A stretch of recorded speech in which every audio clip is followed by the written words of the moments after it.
Hello friends, કેમ છો? મારી યુટ્યુબ ચેનલમાં તમારું સ્વાગત છે હેલ્ધી ટિપ્સ એન્ડ લાઇફસ્ટાઈલમાં.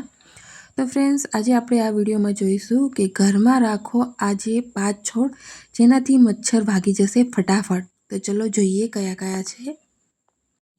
તો સૌથી પહેલાં છે તુલસીનો છોડ. તો તુલસીના પાન એ શરદી અને ઉધરસથી તમને રાહત આપે છે અને તેમાં એન્ટીબેક્ટેરિયલ અને એન્ટીઓક્સિડન્ટ જેવા 2 ગુણધર્મો આવેલા છે. અને આ છે જે નેશનલ લાઇબ્રેરી ઓફ મેડિસિનમાં 2017માં તે આ પ્રકાશિત થયેલું છે અને એક અભ્યાસ મુજબ તેને કોલેસ્ટ્રોલ અને બ્લડ શુગરને નિયંત્રિત કરવામાં મદદરૂપ છે. બીજું છે પુદીનાનો છોડ, જે વર્ષ 2023માં નેશનલ લાઇબ્રેરી ઓફ મેડિસિનમાં પ્રકાશિત થયેલો હતો.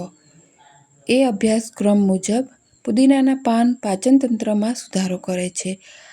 જે આ છોડ છે તે માથાનો દુખાવો અને શ્વાસ લેવામાં તકલીફ થાય એમાં તમને રાહત આપે છે. તો આ છોડ પણ તમે ઘરમાં રાખી શકો છો. ત્યારબાદ છે લેમન ગ્રાસ. તો લેમન ગ્રાસ એ તમને ચિંતા ઓછી કરે છે તમારી, અને તે તમારું બ્લડ પ્રેશર પણ ઘટાડવામાં મદદરૂપ કરે છે.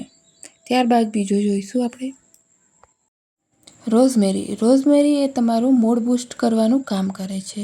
ત્યારબાદ એ તમારી યાદશક્તિમાં પણ સુધારામાં મદદરૂપ બને છે અને એ તમારી ત્વચા અને સ્વાસ્થ્યને પણ ફાયદાકારક છે. તો ત્યારબાદ મિત્રો આવે છે ગલગોટો. તો ગલગોટો એ મચ્છર અને ગલગોટાના ફૂલ અને એના પાંદડાથી એની સુગંધ એમને ગમતી નથી. તો તમે આ છોડ પણ તમારી બારી કે બાલ્કનીમાં રાખી શકો છો. તો ફ્રેન્ડ્સ, આટલા હતા જે તમારા ઘરમાં તમારે મચ્છર ભગાડવા માટે રાખી શકો છો. આ છોડ જેટલા છે. તો તમને આ મારો વિડીયો સારો લાગ્યો હોય તો મારી યુટ્યુબ ચેનલને લાઇક કરો, શેર કરો અને સબસ્ક્રાઈબ કરજો.